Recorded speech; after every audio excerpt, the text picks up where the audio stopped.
Mon âme bénit l'Éternel. Que tout ce qui est en moi bénisse son saint nom. Mon âme bénit l'Éternel et n'oublie aucun de ses bienfaits.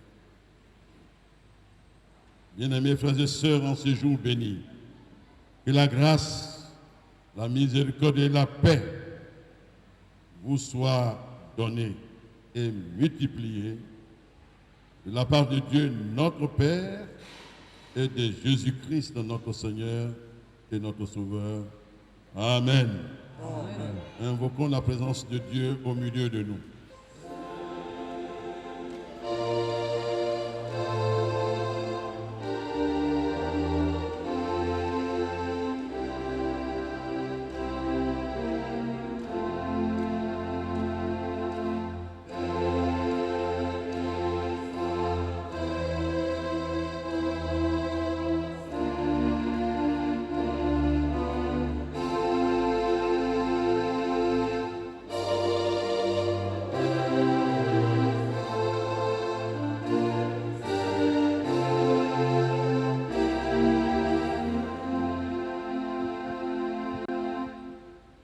Souvenons-nous que Dieu est le péché.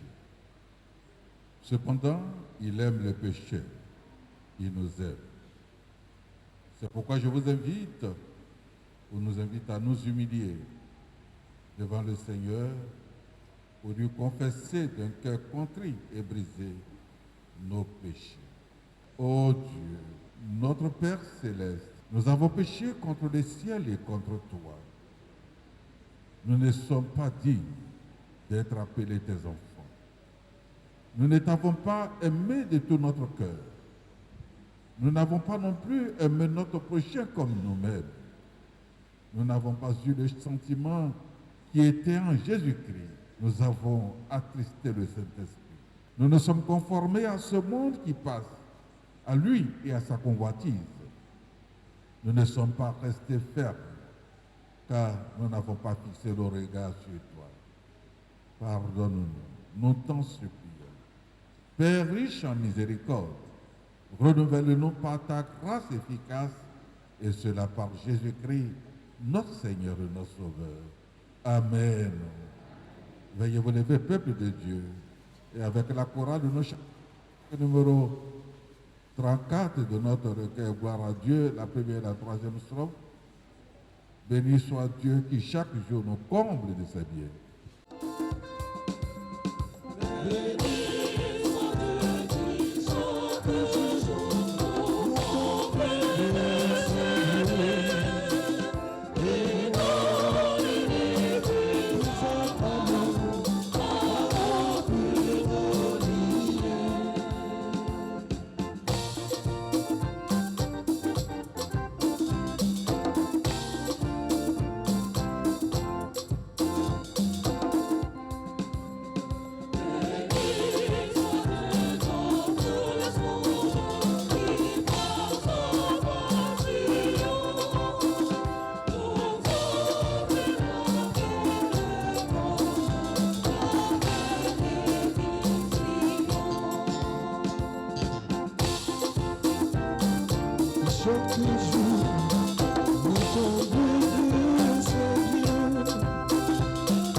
Seigneur, notre Dieu, tu as voulu que l'Écriture serve à notre instruction. Accorde-nous la grâce d'entendre ta parole, de la recevoir et de l'observer, de telle sorte que nous puissions saisir et tenir ferme l'espérance que tu nous as donnée pour la vie éternelle en Jésus-Christ, ton Fils, notre Seigneur. Amen. Bien-aimés, en ce dimanche 7 novembre 2021, nous ferons la lecture de 3 textes. Le premier texte est tiré de l'Ancien Testament, précisément de la prophétie d'Ésaïe, en son chapitre 58, les versets 6 à 12. Le second, dans le Nouveau Testament, dans le livre des Actes des Apôtres, le chapitre 11, les versets 27 à 30. Et le dernier, dans l'évangile de Jésus-Christ selon Luc, le chapitre 6, le verset 38. Nous faisons la lecture du premier texte, Ésaïe, le chapitre 58, les versets 6 à 12. Voici le jeûne auquel je prends plaisir. Détache les chaînes de la méchanceté. Dénoue les liens de la servitude. Renvoie libres les opprimés et que l'on rompe toute espèce de joug. Partage ton pain avec celui qui a faim et fais entrer dans ta maison les malheureux sans asile.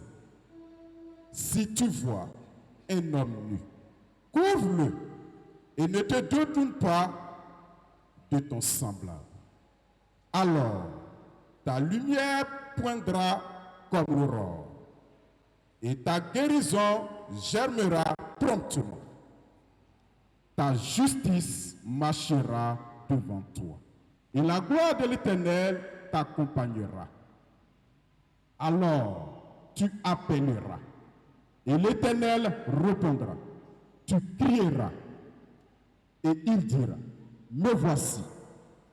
Si tu éloignes du milieu de toi le joug, les gestes méchants, les gestes menaçants et les discours injurieux, si tu donnes ta propre subsistance à celui qui a faim, si tu rassasies l'âme indigente, ta lumière se lèvera sur l'obscurité et tes ténèbres seront comme le midi. L'Éternel sera toujours ton guide. Il rassasiera ton âme des lieux arides et il redonnera de la vigueur à tes membres. Tu seras comme un jardin arrosé, comme une source dont les eaux ne tarissent pas. Les siens rebâtiront sur d'anciennes ruines. Tu relèveras des fondements antiques. On t'appellera réparateur des brèches, celui qui restaure les chemins, qui rend le pays habitable. Amen. Actes le chapitre 11, les versets 27 à 30. Nous lisons. En ce jour-là, des prophètes descendirent de Jérusalem à Antioche. L'un d'eux, nommé Agabus, se leva et annonça par l'Esprit qu'il y aurait une grande famille sur toute la terre.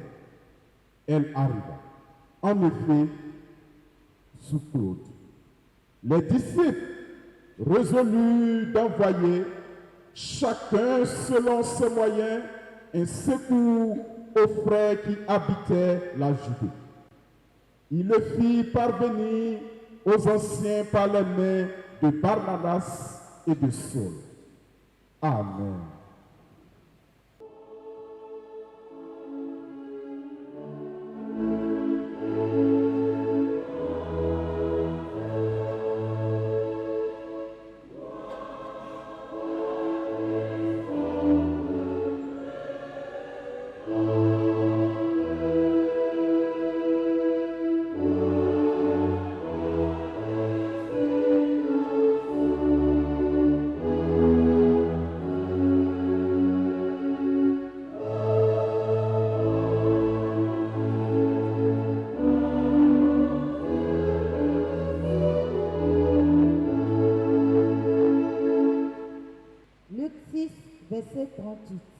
Donnez et il vous sera donné. On versera dans votre sein une bonne mesure, serrée, secouée et qui déborde. Car on vous mesurera dans la mesure dont vous vous serez servi. Seigneur, ta parole est la vérité. Sanctifie-nous par cette vérité. Amen.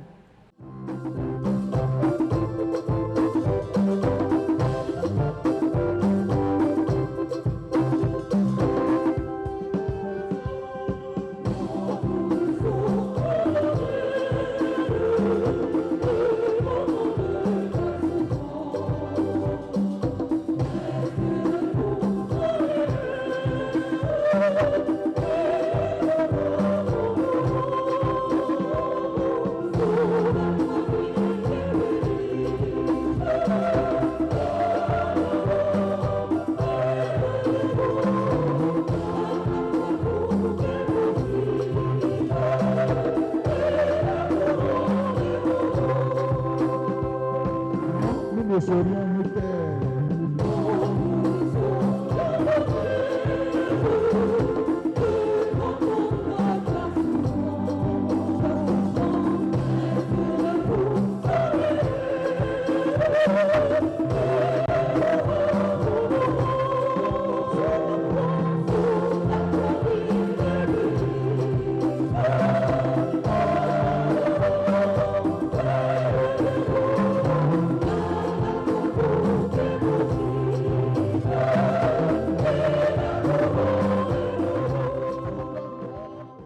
Nous prions le Seigneur. Seigneur notre Dieu, tu nous as donné ta parole. Cette parole est vie. Cette parole nous donne d'être le prolongement de la mission de Jésus-Christ dans le monde. Seigneur, enseigne-nous cette parole. Donne-nous d'être attentifs et qu'après avoir écouté ta parole, que tu nous donnes en ce jour, tu nous actives, tu nous disposes de ton esprit, tu nous mets en mouvement sous l'onction de ton Saint-Esprit pour que nous puissions tendre nos mains, diriger nos cœurs, nos pensées, apporter tout ce que tu nous permets d'avoir pour soutenir nos frères et sœurs dans des difficultés. Seigneur, bénis ta parole et rends-nous reconnaissants pour tout ce que tu ne cesses de nous offrir, de nous donner, de nous accompagner tous les jours, jusque dans la vie éternelle par Jésus le Christ, notre Seigneur et notre Sauveur. Amen.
Frères et sœurs dans le Seigneur, recevez nos chaleureuses et fraternelles salutations en Jésus-Christ, notre Seigneur. Amen. Le Seigneur nous donne l'occasion, bien-aimés frères et sœurs, de parcourir un tant soit peu les textes qu'il a proposés pour cette journée d'action civique, sociale et médicale. Nous bénissons donc notre Dieu qui nous donne cette grâce infinie à son amour pour nous et toute sa création qui forme véritablement notre environnement et qui nous donne l'occasion d'être témoins de cette belle fête.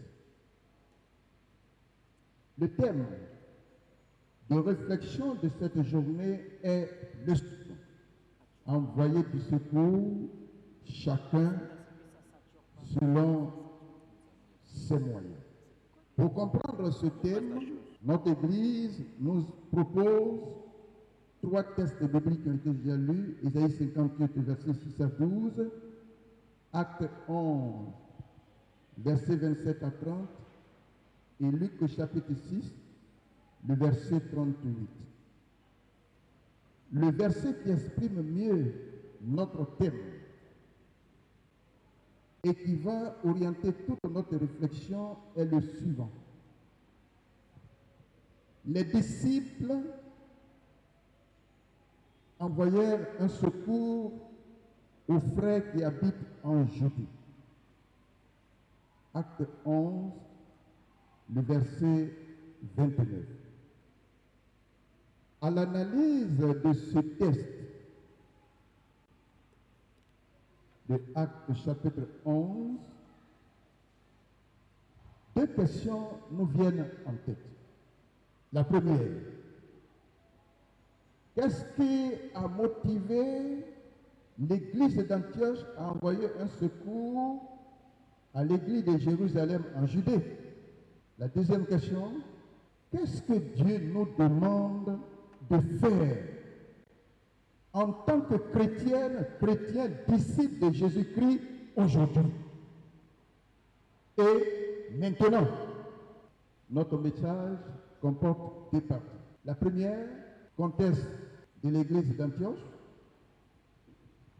Et la deuxième, mission que Dieu nous a confiée en tant que disciples de Jésus-Christ. Et enfin, une conclusion mettra fin au message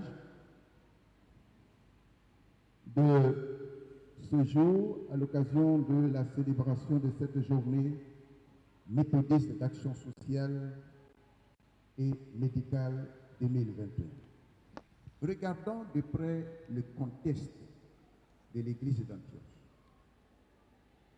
Après avoir reçu Jésus-Christ comme leur unique Seigneur et Sauveur par l'évangélisation des hommes venus de Chypre et de Cyrène, 2 anciennes provinces de Rome évangélisées par l'apôtre Paul lors de ses voyages missionnaires, puis l'encadrement de Barnabas, qui leur ont permis d'être appelés chrétiens, nom merveilleux,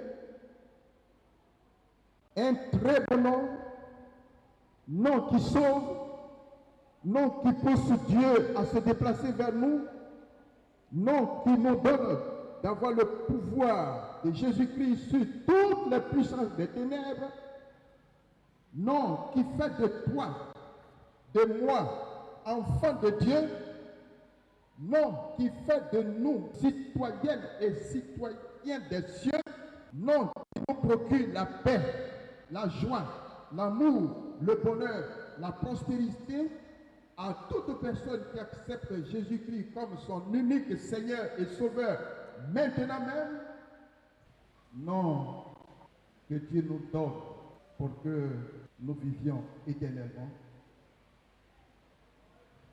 Frères et sœurs, l'église d'Antioche, sentie comme un fardeau très lourd, le poids de la souffrance de l'église de Jérusalem, capitale de la Judée, de l'information de la survenue bientôt d'une catastrophe d'ordre socio-alimentaire. En effet, au temps de l'empereur Claude, qui régna sur la Judée de l'an 54 après Jésus-Christ, plusieurs prophètes étaient partis à Antioche pour saluer leurs bien-aimés frères et sœurs en Christ.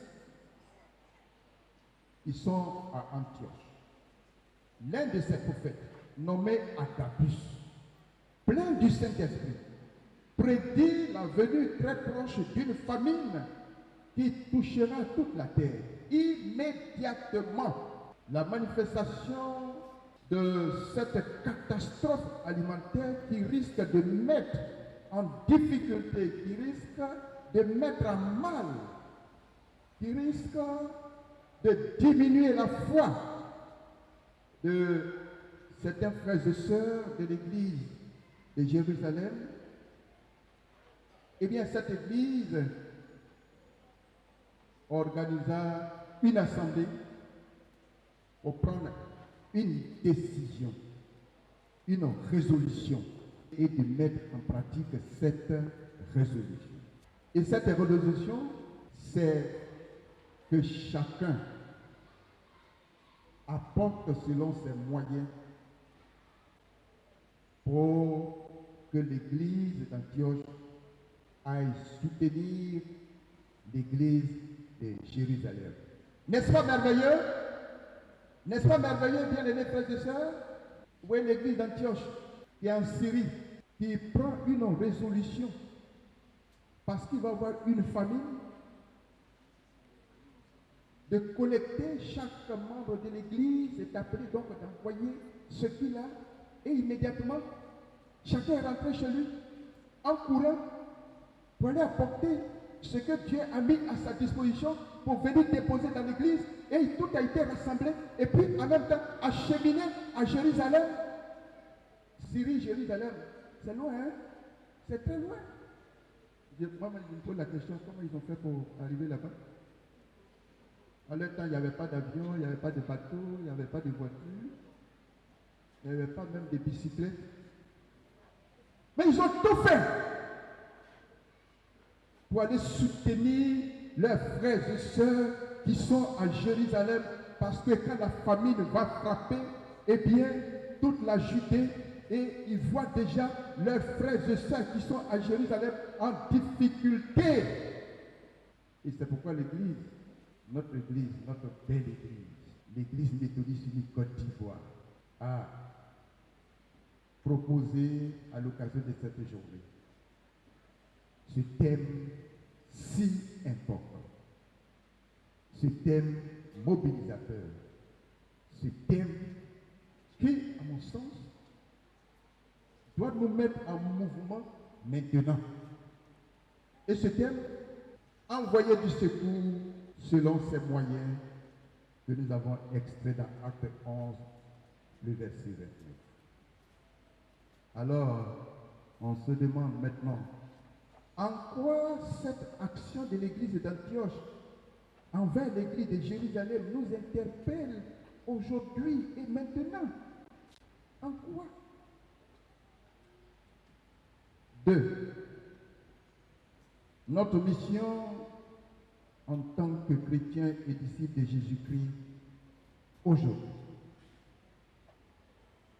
Frères et sœurs, ces 3 années successives, l'année 2019, 2020 et 2021, notre Église, l'Église méthodiste unie, réfléchit sur la situation des veuves et orphelins à travers le terme très important, très révélateur, très interpellateur, un thème qui nous met en mouvement immédiat. L'Église face à la condition sociale et héréditaire des veuves et orphelins. Ce thème nous rappelle, bien-aimés frères et sœurs, qu'en tant que chrétiennes et chrétiens, disciples de Jésus-Christ ou non, membres de la société civile, membres d'une organisation gouvernementale, autorité politique, autorité traditionnelle, organisation traditionnelle, autorité et organisation religieuse, et à tout être humain en général, que les veuves et les orphelins et toutes les personnes, hommes et femmes, adultes, jeunes, enfants, fœtus, a besoin de secours. Tout être humain en situation a besoin de secours. Bien-aimés, ces veuves, ces orphelins, toutes ces personnes vivent des souffrances terribles, atroces, voire insupportables, inadmissibles, intolérables. Et nous avons ces personnes avec nous. Et Ce qui dérange, c'est que souvent, c'est nous-mêmes, en tant que chrétiens et chrétiennes, qui sommes à l'origine de la souffrance de ces personnes. À l'analyse du texte d'Ésaïe 58, 6 à 12, Dieu nous enseigne que la souffrance de notre semblable trouve son origine dans la manifestation cachée, subtile des sentiments d'indifférence, l'individualisme, du mépris, de la recherche des intérêts personnels, en piétinant les autres, en maltraitant les autres, en mettant en prison les autres à travers la mise en place des structures sociales, politiques, économiques, mystico-religieuses, telles que les organisations familiales traditionnelles culturelles, les cultes à mystère, les religions traditionnelles et même chrétiennes. Aussi, bien aimés, dans notre environnement proche et lointain,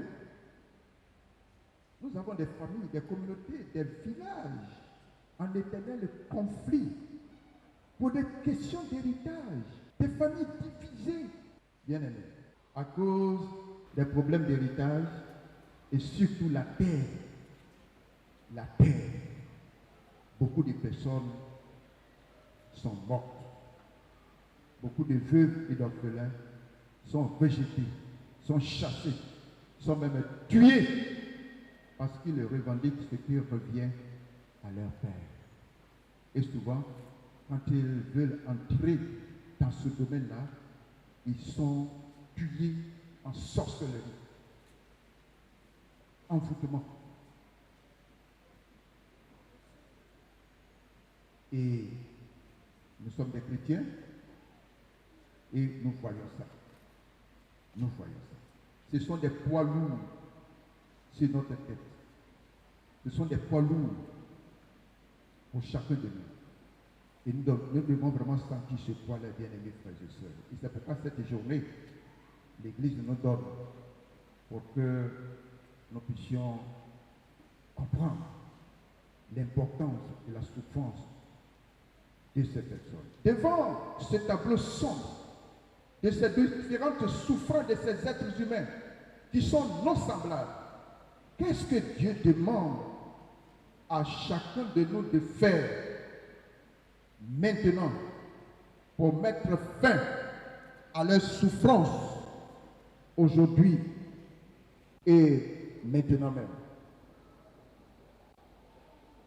Frères et sœurs, dans les textes bibliques proposés pour cette excellente journée, gloire à Dieu, au plus haut des cieux. Je voudrais même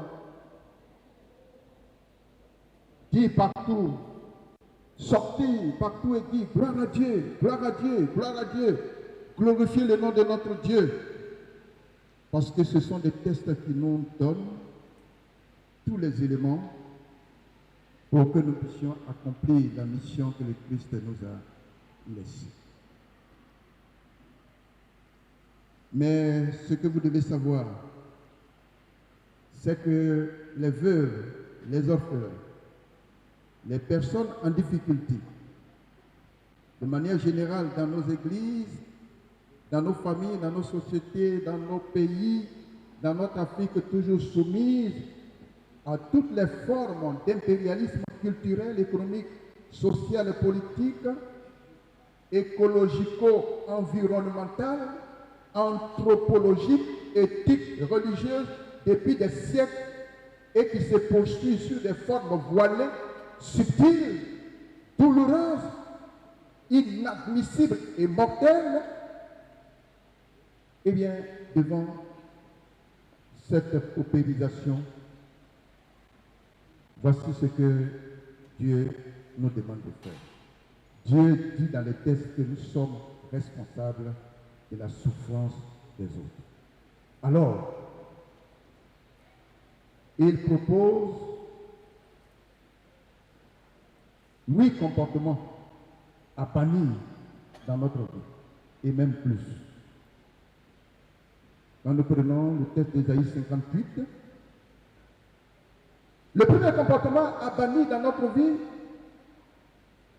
c'est que le méchant se détache de la méchanceté. Ça veut dire que c'est notre méchanceté, notre cruauté, qui fait qu'aujourd'hui, nous avons des veuves, nous avons des orphelins, nous avons des personnes qui souffrent, et même dans l'église, dans nos familles et dans nos foyers. C'est parce que nous sommes méchants. Il s'agit tout simplement que chacun de nous cesse d'être méchant envers son semblable. Parce que son semblable est aussi l'image de Dieu. Deuxième comportement à bannir. Que celui qui pratique l'esclavage se dénoue des liens de la servitude. Il s'agit de refuser d'être esclave ou de ne plus rendre son semblable esclave. Bien aimé, il y a trop d'esclavage. On pratique trop l'esclavage. L'esclavage. Et cela se poursuit même dans nos maisons, nos enfants, nos filles de maison, dans des services. L'esclavage. Des gens qui sont animés, il est même possédé du démon de l'esclavage. Quand ils sont là, vous êtes avec eux, il faut que vous soyez forcément leur esclave.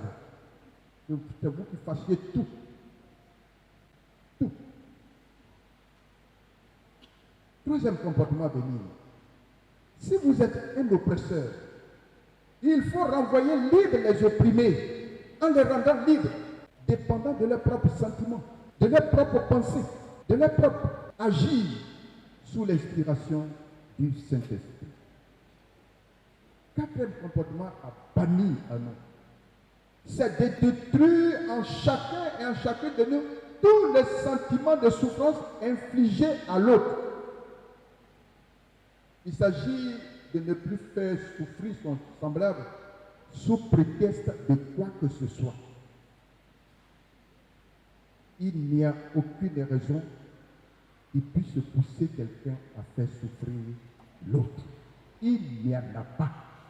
Si ce n'est que vous soyez habité du démon de détruire l'autre, de tuer l'autre. Cinquième comportement à bannir, c'est de partager son pain avec celui et celle qui ont faim. Il y a des gens qui Dieu leur donne la nourriture, ils mangent jusqu'à... Ils savent jeter le reste. Jésus n'a-t-il pas multiplié 5 pains et 2 poissons pour nourrir plus de 5000 hommes? Et le texte dit sans compter même les femmes et les enfants. Et puis jusqu'à... Il y a eu même 12 paniers qui sont restés pour nous dire que tous les problèmes, toute la souffrance de ces personnes qui avaient faim, ont été prises en compte et qu'ils n'ont plus eu faim. Les 12 paniers, c'est un peu le symbole comme ça. Sixième comportement banni, c'est de refuser tout simplement le fait de ne pas accueillir quelqu'un chez vous. Il s'agit donc de faire entrer dans votre maison le malheureux sans asile, sans lieu de résidence. J'ai accueilli avec joie, avec amour, chez soi, les personnes abandonnées, sans lieu de résidence, en situation de souffrance que nous connaissons. Septième comportement qu'il faut avoir, c'est de couvrir d'habits une personne nue. Ça veut dire qu'il ne faut pas dépasser quelqu'un qui est nu. Ta nudité est dehors, c'est comme si toi aussi ta nudité est dehors. Parce qu'à travers lui, on te voit aussi. Huitième, c'est ne pas se détourner de son semblable. C'est répondre entièrement selon votre possibilité, selon vos moyens à l'appel de ton semblable en difficulté, en souffrance, pas seulement en termes de compassion, mais en termes d'obéissance, à suivre et accompli le ministère de notre Seigneur Jésus-Christ qui consiste à sauver l'homme.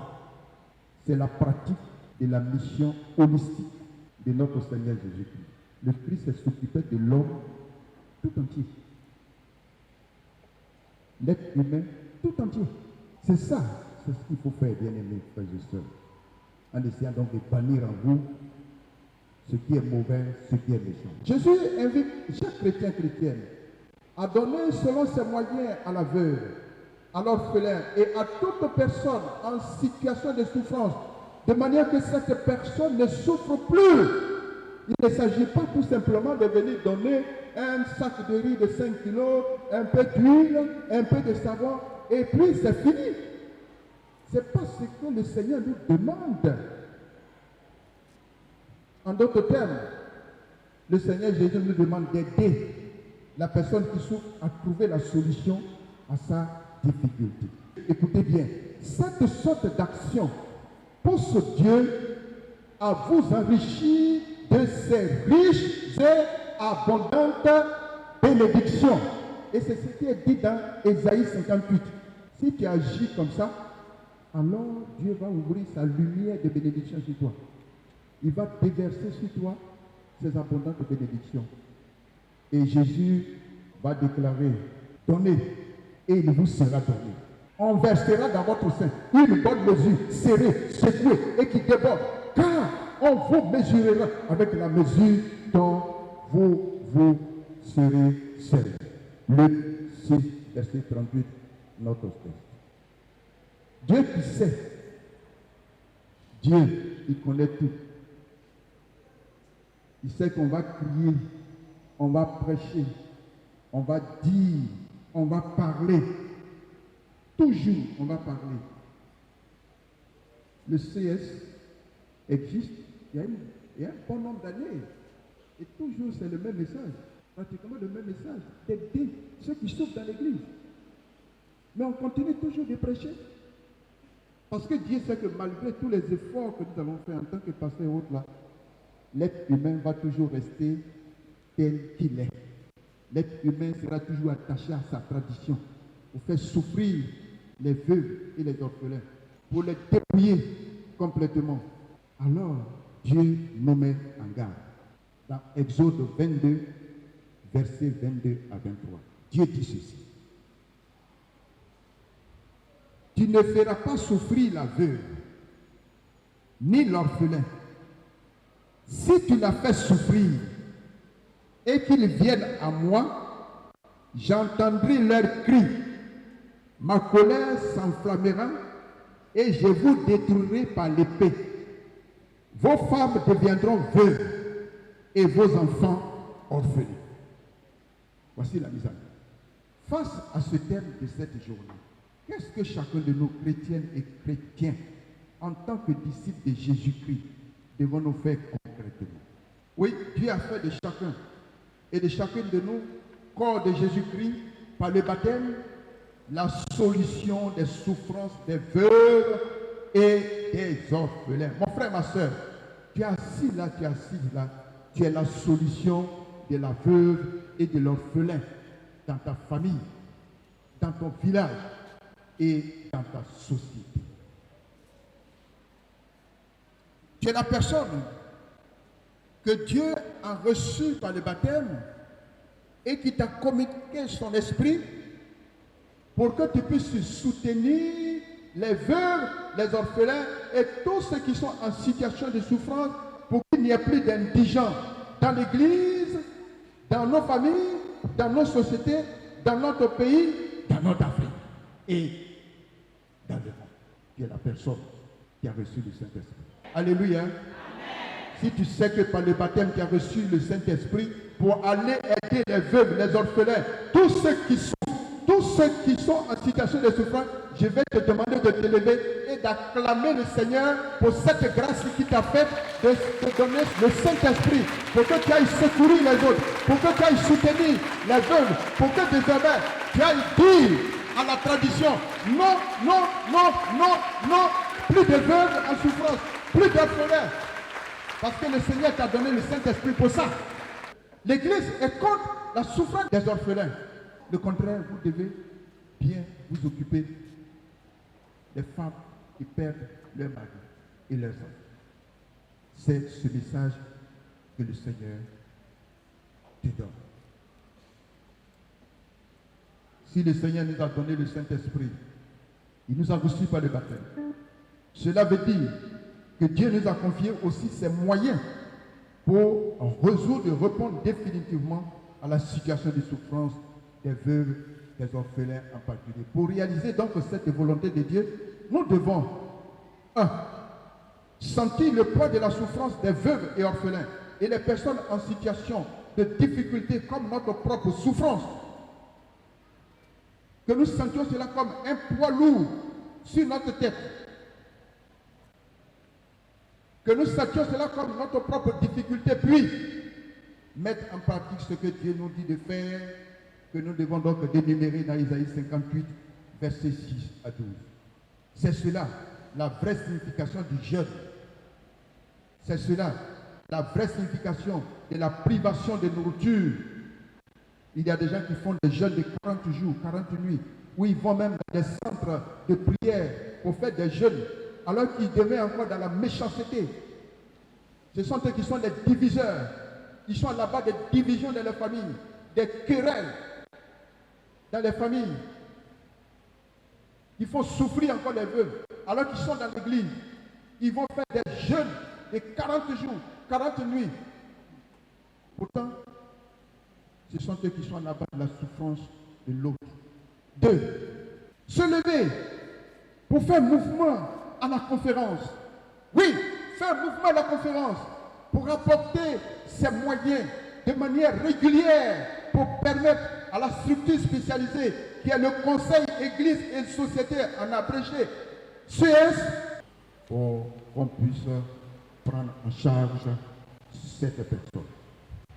Il s'agit de prendre en charge, bien-aimés frères et sœurs, la veuve, l'orphelin, ou aider une personne en situation de souffrance dans l'hémicycle, dans nos familles, nos sociétés, nos champs de mission méthodistes, selon les moyens que Dieu met à notre disposition. Telle est la mission que le Seigneur te demande à partir de cette journée d'action civique, sociale et médicale, en abrégé ACSM aujourd'hui. Cette sorte d'assistance, donnée de bon cœur, même si elle est petite, Dieu la multipliera pour permettre à l'Église méthodiste du Côte d'Ivoire de prendre en charge de manière complète la souffrance des membres. Nous l'avons déjà dit, Jésus a multiplié 5 pains et 2 poissons, les gens mangeaient et quand il y a eu un reste. 3. Créer des structures de production dans chaque église locale, confère le terme de la conférence de l'année après 2019, une église, un projet. Jusqu'à présent, il y a certaines églises qui n'ont pas encore réalisé cela. Certaines églises qui n'ont pas encore réalisé cela. Une église, un projet. Et des groupes de laïcs qui peuvent se mettre ensemble pour créer une structure, pour soutenir les veuves et les orphelins dans l'église, pour réduire leurs souffrances ou du moins pour résoudre totalement leurs souffrances. Enfin, chaque membre de l'église est invité à visiter les autres membres, les veuves et les orphelins. Comme nous l'avons déjà dit, il ne s'agit pas seulement d'aller donner un sac de riz, un peu d'huile, un peu de savon homo ou un peu d'oignon, un peu de piment et puis disparaître totalement. Non, non et non. Il s'agit de faire comme le Christ le fait pour nous. Il est toujours avec nous. Toujours le Christ est avec nous. Il a dit, je suis avec vous jusqu'à la fin du monde. Il combat pour nous. Il veille sur nous. Il nous permet d'avoir notre nourriture. Il nous permet d'avoir notre salaire. Il prend soin de nous. Bien aimé, c'est ce que le Seigneur nous demande de faire. Que retenir en termes de conclusion? Que chacun de nous, membres de l'Église chrétienne, chrétien ou pas, sentent le poids de la souffrance des veuves, des orphelins, sentent le poids de la souffrance de toutes les personnes qui sont en difficulté comme étant leur propre souffrance, bien-aimés frères et sœurs. Alors, Dieu va ouvrir les écluses des cieux et il va faire descendre sur vous la rosée de bénédiction. Dieu va envoyer la lumière sur toi. C'est-à-dire ce qu'il a prévu pour toi. Vous le savez bien, Dieu, le Seigneur a dit, j'ai formulé pour vous le bonheur et la prospérité. Mais c'est parce que nous sommes méchants que nous n'arrivons pas à entrer en compte, en ligne de compte, en possession de toutes ces bénédictions. Donc, mon frère et ma soeur, le Seigneur nous demande d'agir, d'apporter ce que nous avons comme moyen pour que l'Église méthodiste unie puisse subvenir aux besoins des veuves.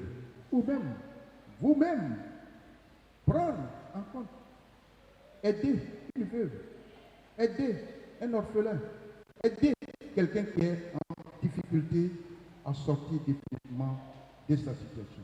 Que le Seigneur Jésus-Christ, notre Seigneur, qui nous donne de parler ainsi, développe en vous ce ministère noble, porteur de toutes les bénédictions de Dieu, pour la gloire de celui qui est assis sur le trône céleste, à savoir le Christ Jésus, notre Seigneur, pour le bien de l'Église méthodiste unie Côte d'Ivoire, pour le bien de nos familles, pour le bien de notre nation, la Côte d'Ivoire, pour le bien du monde, et enfin pour le bien de l'être humain, image de Dieu. Sachons-le toutes et tous, nous qui sommes membres de l'Église, nous sommes le prolongement de la main de Jésus-Christ envers les veuves, les orphelins, envers toutes les personnes qui sont en situation de souffrance, jusqu'à ce qu'ils voient leurs difficultés disparaître totalement. Que le Saint-Esprit te pousse, bien-aimés, frères et sœurs, à te lever et accomplir cette mission pour la gloire de celui qui dit « Je viens bientôt ». Le Christ Jésus, notre Seigneur. Que le Seigneur vous bénisse, au nom du Père, au nom du Fils et au nom du Saint-Esprit. Amen.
Veuillez vous asseoir et intercédons les uns pour les autres. Prions pour notre Église. Seigneur notre Dieu, nous te prions pour l'Église partout dans le monde, dont nous sommes membres. Pour l'Église en particulier, afin que dans la foi et dans l'unité, nous soyons continuellement renouvelés par ton Saint-Esprit pour la mission et le service que tu nous confies. Touche le cœur de ceux et de celles dont l'affection pour l'Église s'est attiédie. Rends nos assemblées nombreuses, ferventes et fraternelles. Inspire nos pasteurs, ainsi que tous ceux et celles qui ont particulièrement la charge de la gouverner, de la guider. Nous pensons au bishop et ses collaborateurs, pasteurs et laïcs, à la conférence, pour nos autorités, tous ceux ou celles qui ont la charge de nous diriger depuis le sommet de l'État jusqu'à la base de nos villes, villages et quartiers, afin qu'ils servent leurs semblables avec sagesse, honnêteté et compassion. Éclaire-les, Seigneur, dans leurs décisions et habite-les de ton amour, de ta vérité et ta justice pour que notre pays connaisse un développement harmonieux dans tous les domaines. Nous te recommandons particulièrement notre pays dont tu connais mieux que nous-mêmes les problèmes et les difficultés aujourd'hui. Ce que nous espérons vivement de toi de tout temps, Seigneur, c'est la paix, sans laquelle il n'y a ni sécurité ni bonheur. Oui, cette paix véritable, qui n'est pas celle factice des hommes.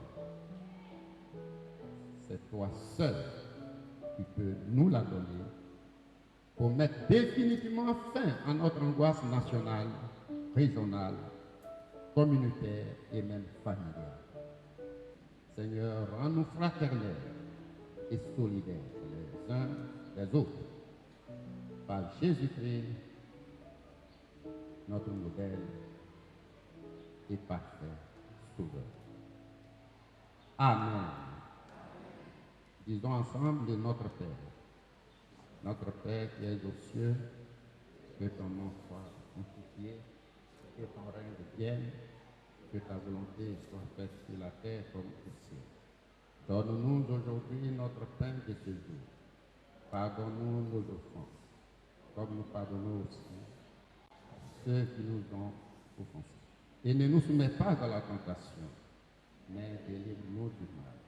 Car c'est à toi qu'appartiennent le règne, la puissance et la gloire. Siècle des siècles. Jérusalem avance. Mais en Jésus,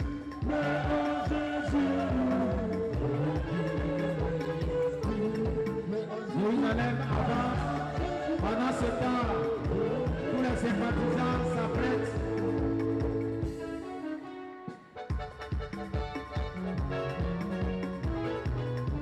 Tous les sympathisants s'apprêtent pour leur passage.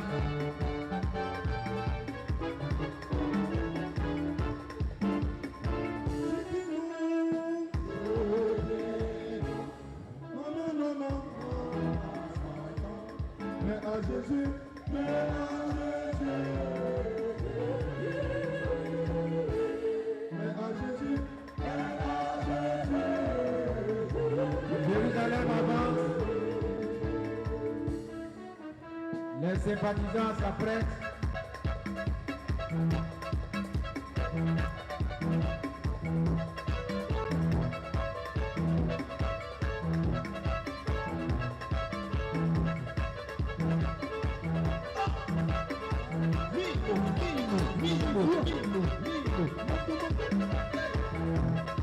Les sympathisants s'apprêtent.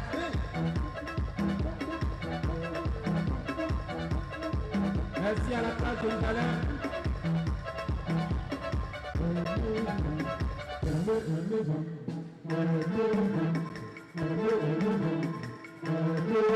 Merci à la place de Jérusalem.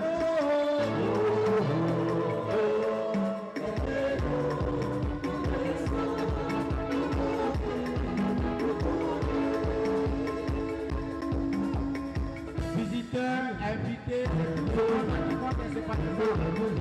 Merci, c'est le passage des sympathisants, des invités,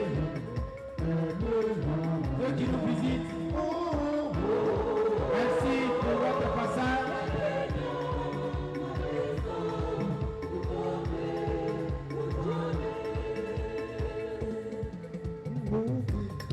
Merci à tous nos visiteurs, aux invités, aux sympathisants. Merci pour votre soutien à l'action de Dieu.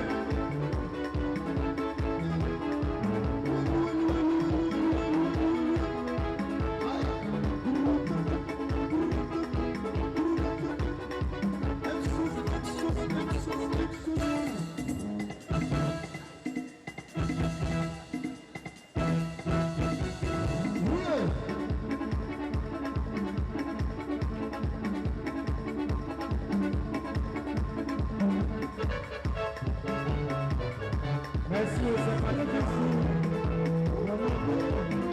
Merci aux invités.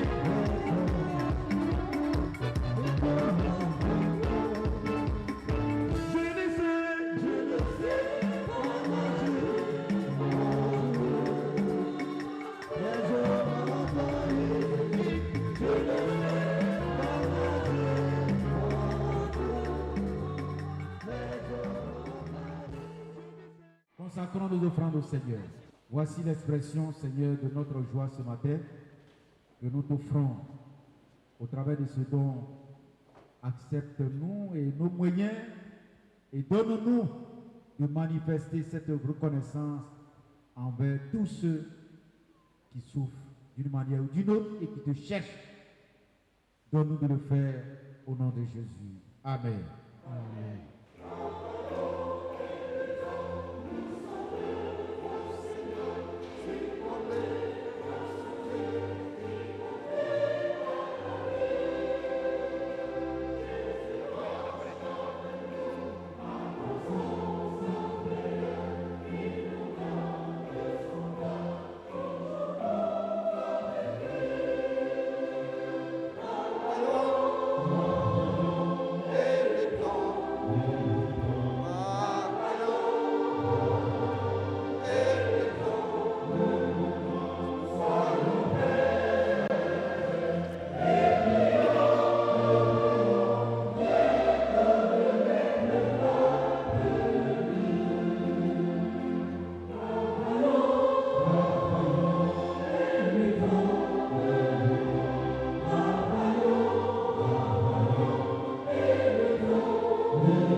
Que la paix de Dieu qui surpasse toute intelligence, bien-aimés frères et sœurs, garde vos cœurs et vos pensées dans la connaissance et dans l'amour de Dieu et de son Fils Jésus-Christ, notre Seigneur. Et que la bénédiction du Dieu Tout-Puissant, le Père, le Fils et le Saint-Esprit soit sur vous et demeure toujours avec vous. Frères et sœurs, allons tous dans la joie que nous donne le salut en Jésus-Christ. Amen.